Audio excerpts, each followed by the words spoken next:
Welcome everybody to another episode of Hidden Truth 7 Day. Yeah. Um, we are on Ezra 4. We are going to pick up where we left off last week. Servant 144. Go ahead, jump us off on that one. Okay, so Ezra chapter 4.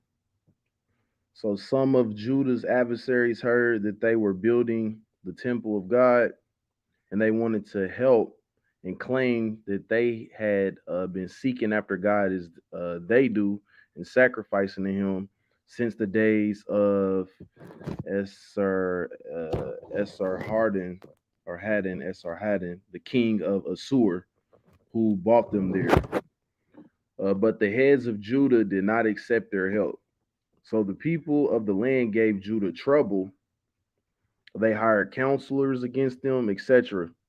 So all of the days of Cyrus, even unto the reign of Darius of Persia, then uh, then the next king takes over Persia after Cyrus, right? So Adasarius, whatever, however you say his name.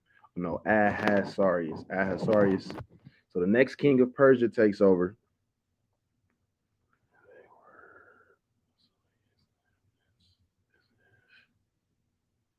Oh, I'm sorry. Mm. Okay, and there were basically more accusations against the inhabitants of Judah and Jerusalem. Um, Other nations also wrote to the king of Persia. The letter was saying how the Jews were building the rebellious and bad city. They had set up walls and joined the foundations. So the inhabitants of Samaria persuaded the king of Persia that Judah must stop building. So revenue of the other nations were not conflicted. Also, that their league with Persia or them serving Persia would stop. That Judah in Jerusalem had caused issues in the past. So the work of the house of God stopped until King Darius of Persia took over. Okay. Okay. So chapter 4, this is a very interesting chapter. To me, very interesting chapter. What's going on here? So we understand that King Cyrus had issued um, a certain amount of Judah to go back to their native land and to build the house of God and things of that nature.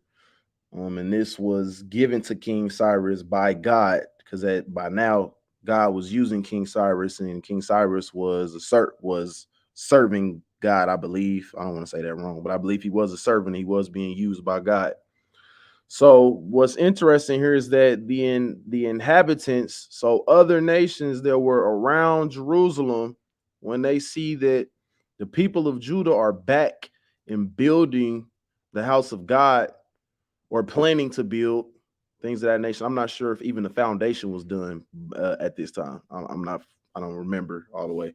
But the point is, these people wanted to help, and then they claimed that they were seeking after God as they do. They said that they had been sacrificing to Him since the days of the king of Assur who brought them there, right? And according to the text, the heads of Judah did not accept their help, right? Which, well, as we continue to go on in Ezra, it delays the house of God being built, and it gives them a lot of trouble.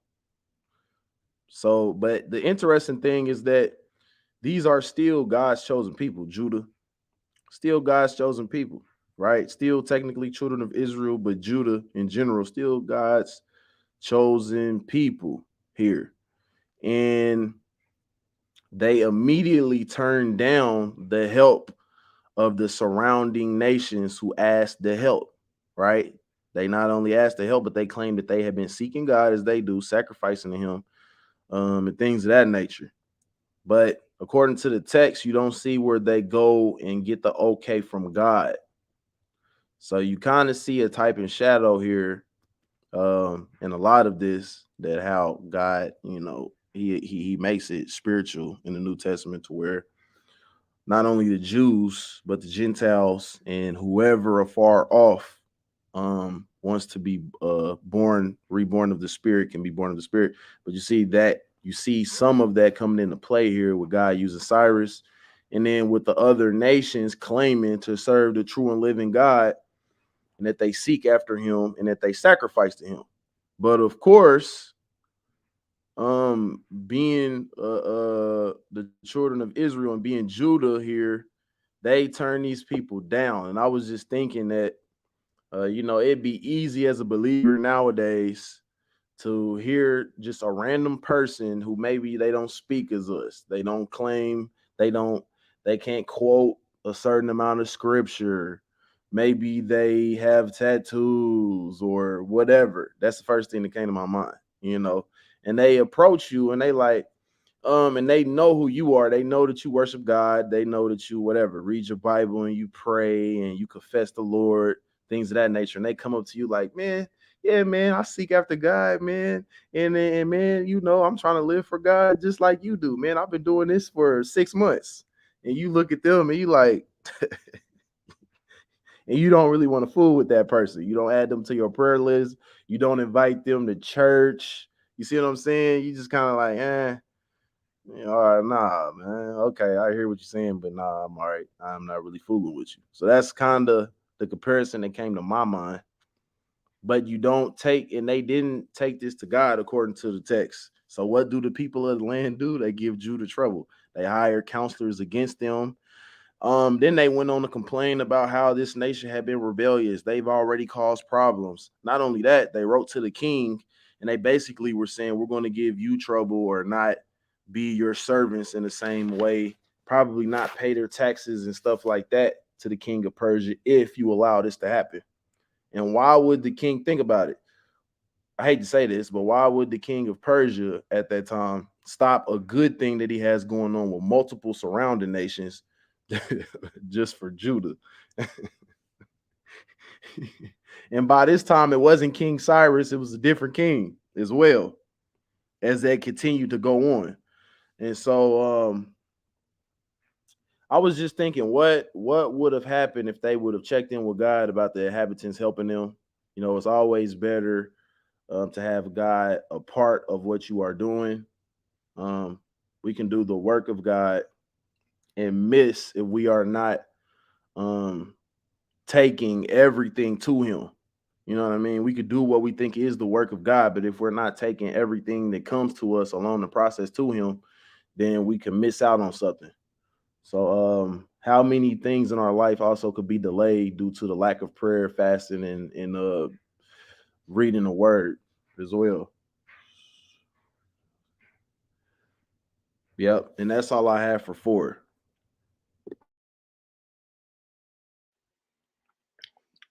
So I think I think in a lot of cases, I think the Bible should be the order, the organizing the scripture should be in a different order, and that's what I say. If you read Nehemiah first, you'll see that these guys are bad actors. They're acting like they want to help out. They don't want to help out. They want to destroy. So if they were to allow them to help, they would constantly be sabotaging. And you see the truth in whether they actually want to help or not, whether they actually care about worshiping God or not, in rejection. There's so much truth in rejection. When you are rejected, a lot of times you show your true colors, and that's what they did. They got rejected. Now, if they honestly cared about serving God, they would have just been happy that the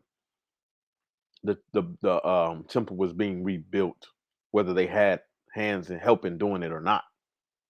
You know, they still would have just been happy that it's being rebuilt.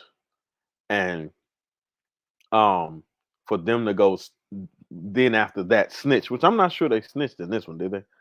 I don't think they snitched. I think they snitched in the next chapter, if I'm not mistaken. Nope, nope. They snitched in this chapter. Um, but they showed their true colors after they were rejected. But if you read Nehemiah, these guys were on sabotage from day one. They were trying to sabotage from day one, which I might be wrong on that one. Nehemiah, that part, Ezra might be supposed to be first, and Nehemiah might supposed to be second. Yeah, that part might be in order.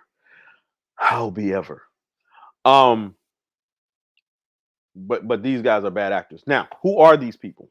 Let's talk about who these people actually are. These are Samaritans.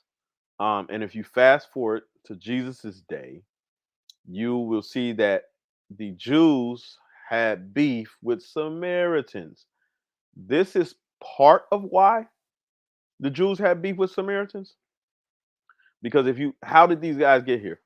How did they get to Samaria? Because you got to keep in mind, Samaria is where when Israel got divided, they got divided up into Israel and Judah, right?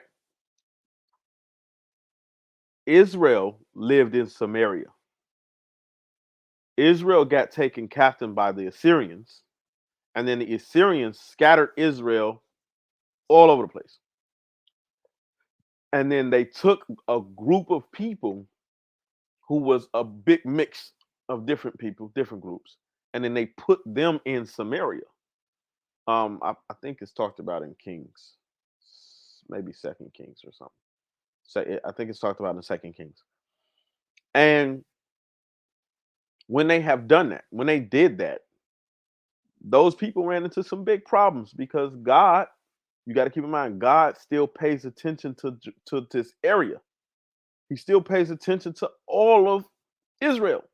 And so, if you wasn't worshiping God, right, and you were doing things that's detestable to him, you need a priest to suffice his wrath. Well, guess what they didn't have?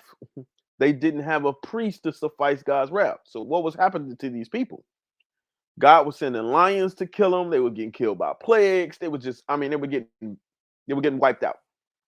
And so the Assyrians was like, hey, yo, we need to send some priests into this land and show them how to appease the God of this land because these people keep getting killed.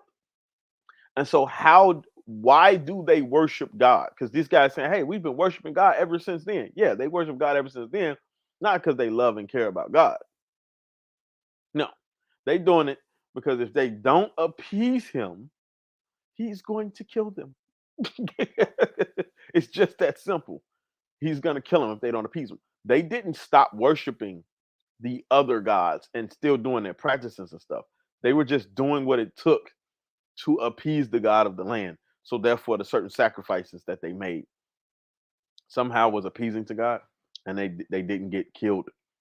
I don't even know if it stopped altogether, but I believe biblically it stopped altogether. Like God was somewhat suffice with some of the sacrifices that they made. I guess he was just being nice to them because they didn't have a covenant with him, and he hadn't revealed himself to them the way he did with Israel. So God could have just been being nice and using somewhat of a clause to their ignorance. Um, so this is the reason why they saying they've been sacrificing to God ever since that time, since they were brought in by the Assyrians, because they have been because they had to. So they have a disdain for Israel, for Judah, and Judah has a disdain for them, and so that's the reason why they say, hey, let's help you out. And they're like, nah, we don't want any help from you guys because you guys have alternative motives. We're gonna do our own thing, and so they prove that they have alternative motives. This is the downside of what just happened. This king who comes into play and shuts this down, he doesn't know that he's going against the laws of. Okay, let's say this. I'm not sure he knows because the Bible doesn't say whether he knows or he doesn't know that he's going against the laws of his kingdom. Because if you read in Daniel, whenever a king makes a decree, it cannot be broken. So Cyrus made a decree that they were to finish that temple. And so for him to come around later and break the decree that Cyrus made, that's against the law. That's against their law, the law of the Persians. That's against their law. You learn this in Daniel. That's why I'm saying, Daniel would have been a good book to read prior to reading this, because then you can kind of have some level of understanding of the customs in Persia, so you can see, okay, why eventually this is going to get overturned. Um, but it's an interesting thing, and it's a funny thing that he looks up the history and sees how rebellious Judah is, because Judah did break a lot of treaties before they got turned into captivity. And one of the things that's very strange about God is that even if you make a deal with someone that goes against what God wants you to do, God still expects you to honor that deal. And you say, "Well, Anthony, why do you say that?" Um, if you look at when Israel was told, when they were coming into the land and they were conquering everybody, Israel was told to kill everybody. They had to kill everybody in the land. And I believe it's like Gershonites or the Gergesites or whatever came and tricked Israel, made a deal with them. They were supposed to be wiped out. Tricked Israel, made a deal with them, and God was sufficed with Israel honoring the deal that they made with the Gergesites, because when it came time to rescue the Gergesites, God was with Israel rescuing the people who they were commanded to slaughter. So, um,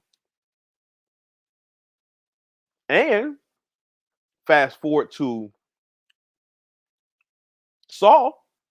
Guess what Saul did to the Gergesites? He slaughtered them. Not all of them, but he slaughtered some of them. Guess what God did to Saul for messing with the Gergesites? And I might be saying it wrong. It might be like something else, but it's something like, it's close to what I'm saying. It's close. Uh, but God then had some of Saul's descendants killed, or he okayed some of Saul's descendants being killed for what he did to the Gergesites, and God actually caused a plague to go out amongst Israel until the Gergesites were um were like something was done to make what happened to the Gergesites by Saul, something was done to make it right, to a level of justice was carried out concerning that, and some of Saul's descendants ended up dying to suffice the plague that God put on Israel because of an agreement that Israel made generations past. So, um, made generations past to a people who were cursed to death, to be put completely to death and wiped off the face of the earth. So it goes to show you um, that God really cares about honoring agreements. I said all that to say God really cares about honoring agreements. And when you um, when you look at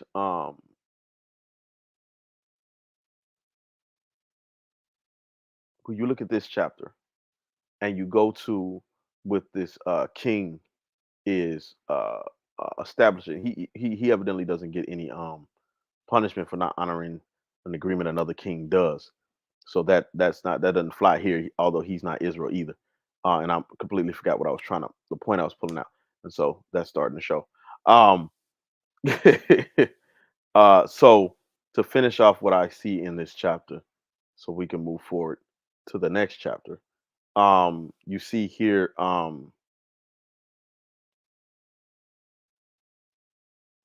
that Israel had a really rough. Oh, that's what it was. They had a rough time keeping their agreements that they made with other kings.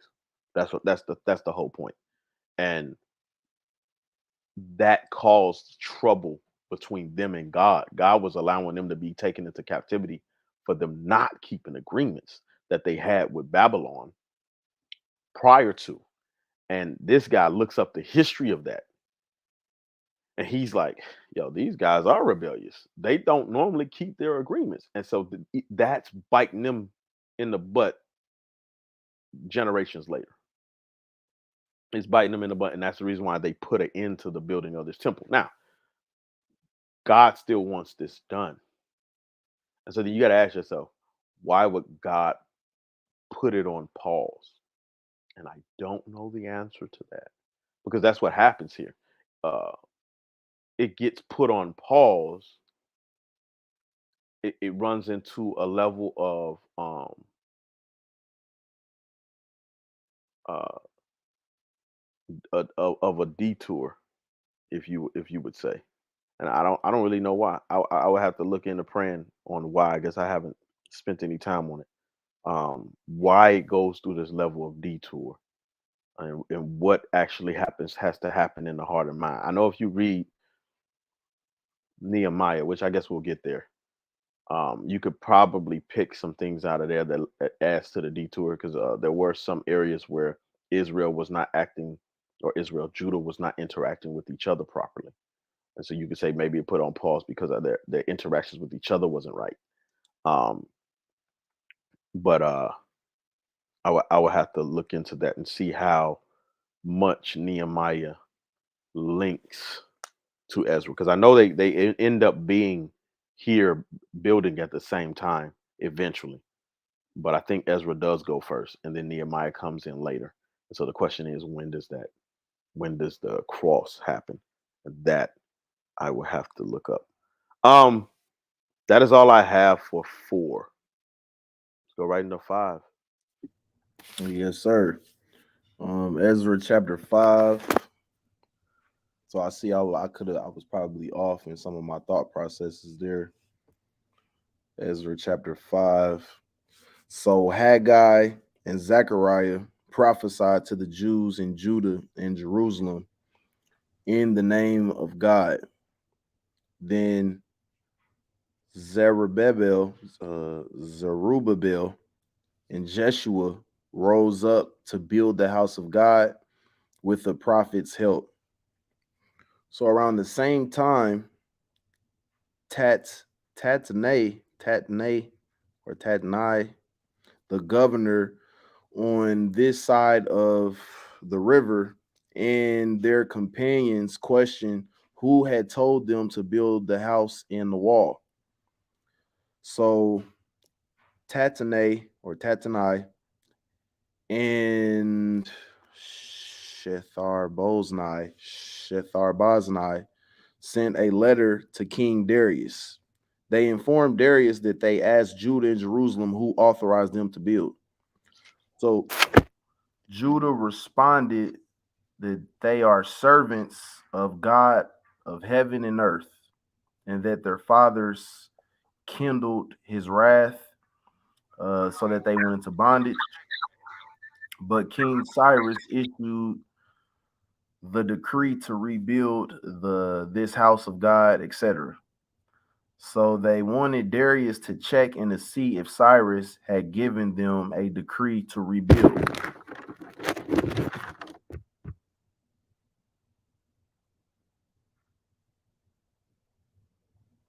Yep, and that's what happened in 5. So yep, pretty much.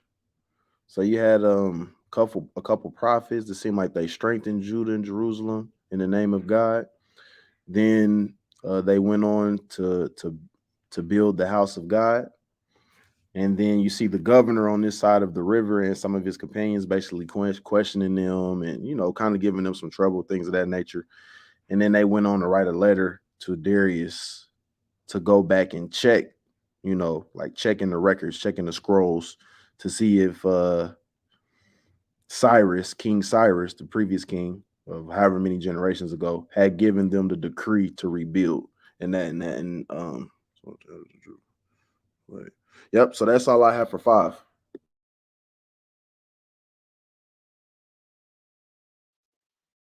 So I mean, we see here, like I said it previously in the chapter 4, we see here they start building more. Um, they get the um they get harassed some more, and what happens? Um, they have to bring up the history of the decree that was made already by another king, and so Darius now um has to honor the decree that the other king made. Why? Like I said, you go to Daniel, you learn that once a king of Persia makes a decree, he himself cannot go back on it. So it's stuck. He can't go back on it. The next king can't go back on it. Once they say something, it is. It's just that's what it is. And so the king in the previous chapter, which I can't remember his name, he was not supposed to bag out of that. He was supposed to honor it because there was a king that set it up. Because a king, I remember the king that set it up. I don't remember the king that took it down. Which forget that guy, right? No, the one who sets it up is Cyrus, because Cyrus says what he said, and it was written in the archive. Now it's very possible that the king who shut it down didn't know that Cyrus decreed it. It's possible. I'm not sure, but this king actually looks it up. Darius actually looks it up and says, "Oh, yo, we not only have to make sure that they get it up, we got to help them out. We got to make sure that they have what they need. And anybody who decides that they want to go against the decree, well, we're just going to tear your house down and shove you on the biggest pole that we can find that was your house were built upon." That sounds painful. And it sounds like really disturbing that you're not only gonna tear my house down, but a part of my house is going to lead to my death. That's because I'm gonna die on a piece of my house. Um, and so he put that to an end completely. He shut all arguments down on whether this structure is gonna get rebuilt or not. And so um they get to work. They get to work. That is all I have for 5. Oh, no, no, no, no. Pause, pause. Last point, and it should have been the first point. Leadership so matters. Chosen leaders are very effective. Um, when God chooses the leaders, it's very effective. And I know when God chooses leaders, it's not always ideal. Um, it's not always the ideal leader, like the same guy that we would choose. But when God chooses leaders, they're very effective. God doesn't look at things that we look at, and He doesn't care about things that we care about. God cares about His will getting done, and God's will, in a lot of cases, is very strange to us. And so, when He picks leaders, He picks the strange guys who are effective, and they can they're willing to sacrifice all of the sacrifices that is necessary to hear from God, and they are very dedicated in ignoring not only the people around them to hear from God, but ignoring their own selves. Self denial is so necessary. The Bible talks about it. Um, if you want to follow Christ, you must first deny yourself and then pick up the cross. Which the depths of that saying, it is worth meditating on. It's very worth meditating on. What does it mean? Number one, to deny myself and then pick up the cross and follow Christ. Pick up the burden of that which cost you your life and carry it to the end, knowing that this is how your life is going to end. brutally. Um, it's so much that we don't understand about conflict that God seems to understand about conflict. I say this all the time because I'm very much so shocked um, about how much I'm learning about conflict and how much God is revealing to me about conflict. Um, because conflict is always something that is known amongst human beings as something to avoid, man. But if you really look at this Bible, it don't seem like God is big on avoiding conflict. It seems like God is very big on facing conflict and facing it unto death. Now, of course, it's the right kind of conflict. It's not like any conflict, but conflict concerning um, the gospel, conflict and concerning the truth about God is worth dying for. And I'm not sure that believers believe that anymore, myself included. I'm learning to believe it.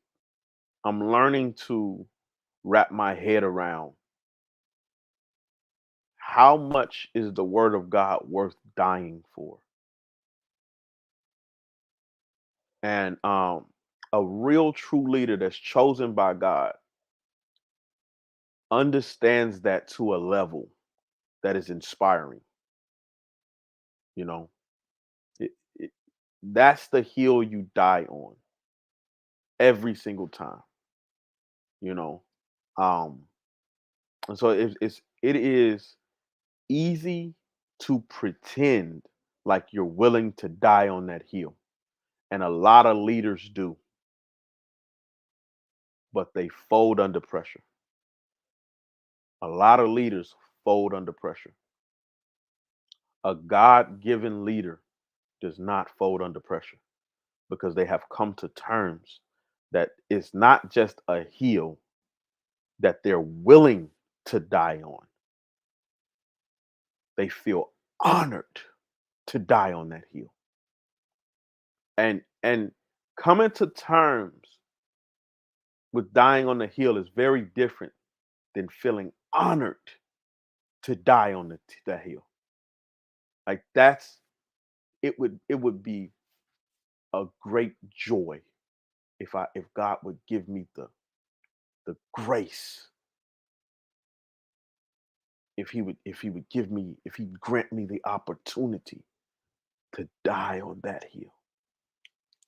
And that's what the disciples have had, and I pray to God that I learn um for it to be a honorable hill for me to die on, a desirable hill for me to die on, for that to be um my true heart's desire is to die on that hill and to see the glory and to see the honor in dying the way Christ died. I cannot honestly and truthfully say that that is a fact today, but I have been meditating on it and I have been praying on it, and I'm going to continuously do it until that is a thing. But real true leaders that's led by God, they're willing to do that, and you see that here in these men, these prophets.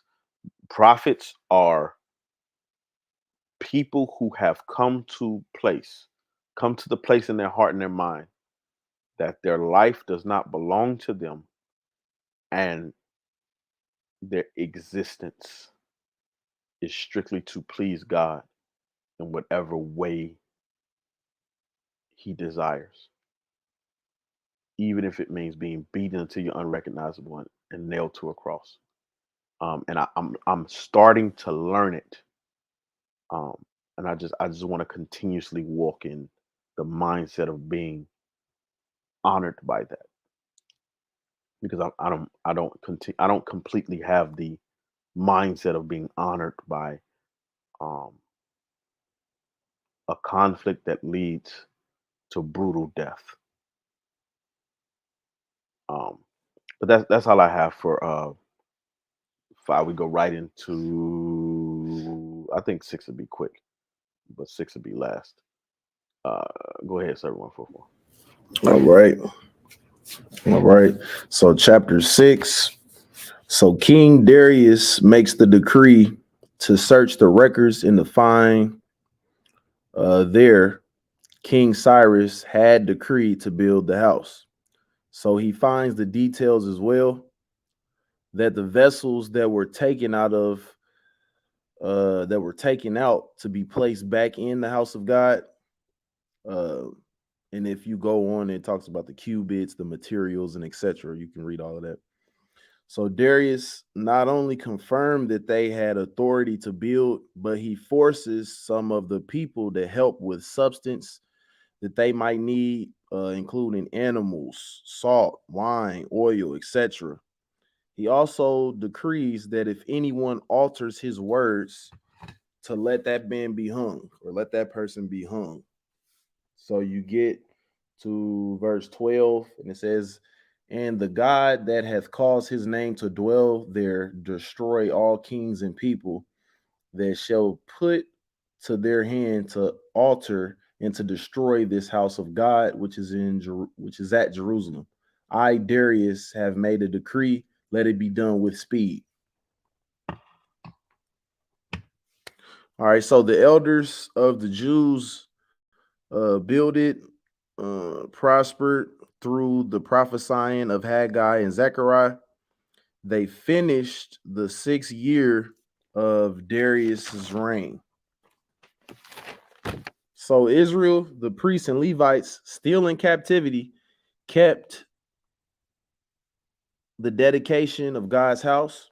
They offered 100 bullocks, 100 rams, 400 uh, 17, 400 lambs, and 12 he goats as a sin offering for the 12 tribes.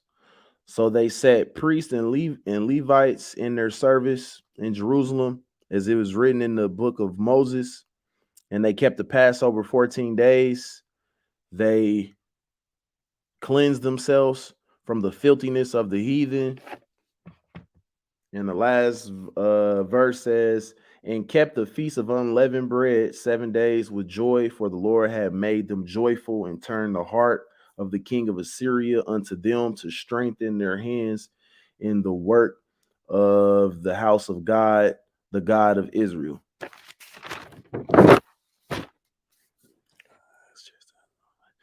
Okay, so here we clearly see Darius going back, looking at the scrolls, or looking at what had been declared by Cyrus, and him, and not only him blessing them with his word and making the decree that the house should be built in Jerusalem and that they can go on, but also forcing the people that were around and the people that were asking that, hey, not only will you allow them to build it, but if you alter my word, you will be hung. And while you're at it, if they need any substance, any animals, any salt, wine, etc., then you need the help. You need to give that to them. So and they went ahead and built. They finished the 6th year of Darius's reign, and they held Passover. They offered a lot of sacrifices, a lot of offerings, and of course a sin offering. And what was kind of cool and good about this is that they even offered for a sin offering for every tribe. They did not leave out any tribe. They offered a sin offering for every tribe, as so you see the oneness there and how God really wants Israel to be in general, or how it was set out to be. And I believe that's the Lord's will, is oneness there. And they set the priests and the Levites to their service in Jerusalem, as it was written in the book of Moses. Then they kept Passover and then the Feast of Unleavened Bread, and they gave joy and praise to God, and they were joyous in the Lord's work. So I made a note here that, of course, we see the ongoing cycle, right? We see the ongoing cycle that every believer has to work with within their flesh and things of that nature. Um, whether it's sin and the works of the flesh, and then trying to get back to God's rest and trying to um, fulfill His commandments and things of that nature that the Spirit helps us to do. But I also made a note that God's chastisement only usually lasts for so long. So here, even bondage, they finally this chapter ends on a high point for them. Uh, I said that He breaks us down to build us up. Um, he also can bless us and give us add-ons, things of that nature, however He desires. He humbled so many people in these events, multiple nations, kings, leaders, etc. Also, that King Darius acknowledges God. And then when we look at the end, it's just good to keep the entire law. Uh, but it's more challenging to do it when all things are already good.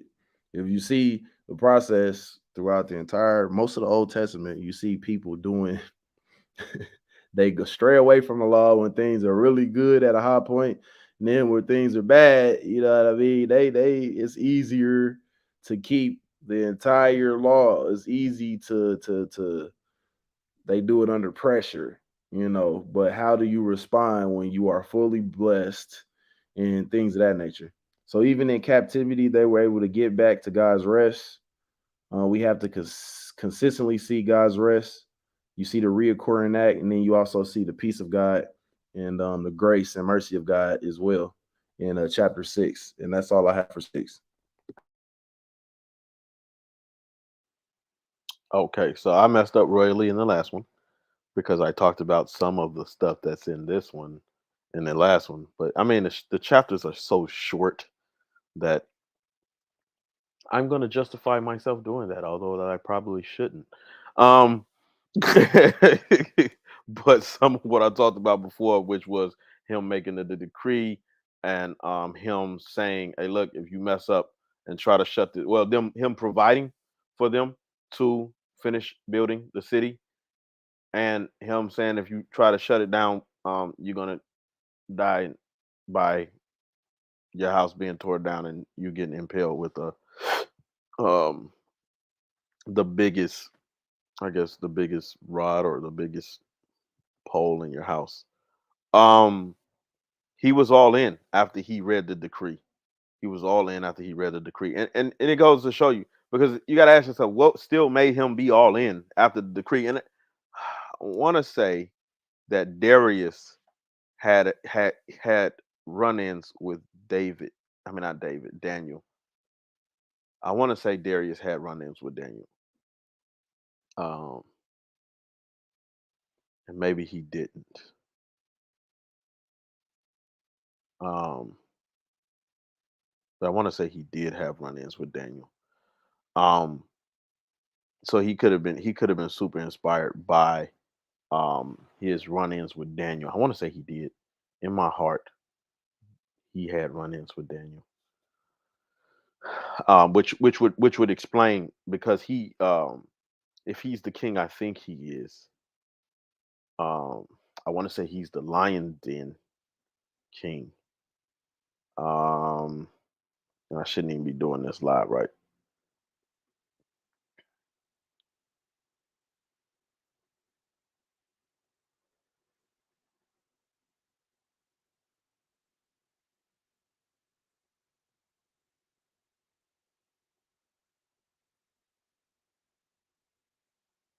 Okay. I'm not gonna do it because it's taking too long already. I thought it was gonna be faster than that. So I think he is the Lion King. I mean the Lion's Den. And if I'm wrong, then pray for me because I don't need to be wrong. Um, but how be ever, um,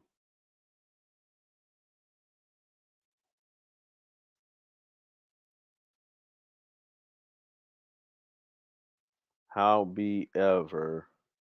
You see, I said I wasn't gonna keep looking it up. I didn't tell the truth because now I'm like itching to know what I was right or not. Yep, Yep, it was Darius. It was Darius. I'm right. Darius, he has run-ins with Daniel. And so I don't know whether this is before the lion's den or after the lion's den or when he makes this decree, but he's impressed with Daniel and he's familiar with Daniel's God. So this would be um one of the reasons why he's so in because he's like, yo, if it's after the lion's den, he's like, don't nobody move like Daniel's. He already made decrees at this point. If this is after the lion's den, which I'm going to jump out on a limb and say it probably is. I don't know. I don't know that, but he already made decrees when Daniel made it out of the lion's den that that his God should be worshipped and nobody should be taking shots at his God. So if this is after that, that's another reason why you can see very clearly why he would be all in like he is, and he had already decreed at that point with the lion's den that you can get killed for talking against Daniel's God, and then now he's like, you can get killed for trying to shut down Daniel's God city being built. So he's all in. Darius is all in because I believe his encounters with God through Daniel. Um, and so I feel good that I wasn't wrong about that.